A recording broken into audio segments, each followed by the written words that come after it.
పాటలతో కూడుకున్న చదువులు మాత్రమే ఉంటాయి. ఏముంటాయి?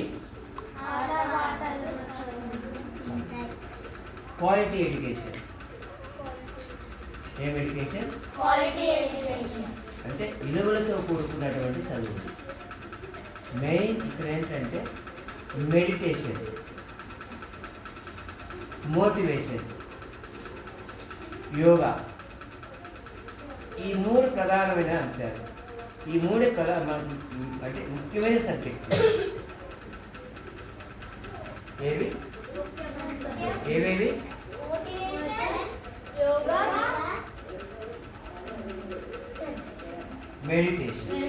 Meditation, motivation, yoga. లేదా మెడిటేషన్, యోగా, మోటివేషన్. లేదా మోటివేషన్, మెడిటేషన్, యోగా. ఎందుకంటే ముందు మోటివేషన్ అయితే తర్వాత మెడిటేషన్.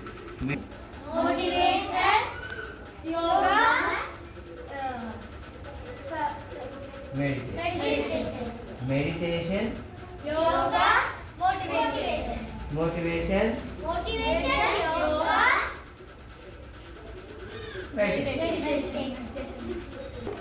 కంప్లీట్ కాదు.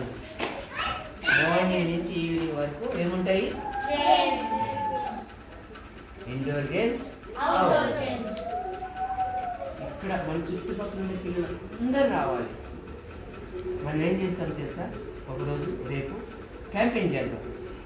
అన్ని ఈ చుట్టుపక్కల ఉండే అందరి ఇళ్ళకి పోయి పిల్లలు ఉండే ప్రతి ఇంటికి పోయి పిల్లలకి వస్తారా? Reading and writing. దానికి ఒక టైం. మళ్ళీ సండే కంప్లీట్గా గేమ్స్. ఆ రోజు చదువులు ఎన్ని మాత్రం అన్నీ పక్కన పడేయడమే, హ్యాపీగా ఆడుకోవడం. ఎవరికి నచ్చిన గేమ్ వాడు. అది రన్నింగ్ రేసా, లాంగ్ జంపా, హై జంపా, ఖోఖోనా, కబడ్డీనా, వాలీబాలా, ఫుట్బాలా, ఎవ్రీథింగ్, ఆల్ గేమ్స్. మనం ఏంటంటే మా బాబు మనకు ఒక ఒక సంస్థ ఉంది, కిన్నెర కళామండలి అనే సంస్థ.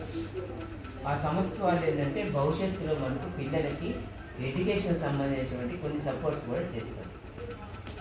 ఏదైనా ఆటలాడుకునే వస్తువు, ఈ ఐటమ్స్ తీసుకుని, బుక్స్, బ్యాగ్స్, మనకు కంప్యూటర్స్, ల్యాప్టాప్లు, టైప్ మిషన్, ఇలాంటివన్నీ వస్తాయి. అంటే ఎక్కడ స్టార్ట్ కాలేదు, టైం పడుతుంది. ఎవరు మనకు ఇవన్నీ చేస్తే ఎవరంటే కిన్నెర కళామండలి వారి ఆధ్వర్యంలో మనకు అవన్నీ సమకూరుస్తారు పిల్లలకి.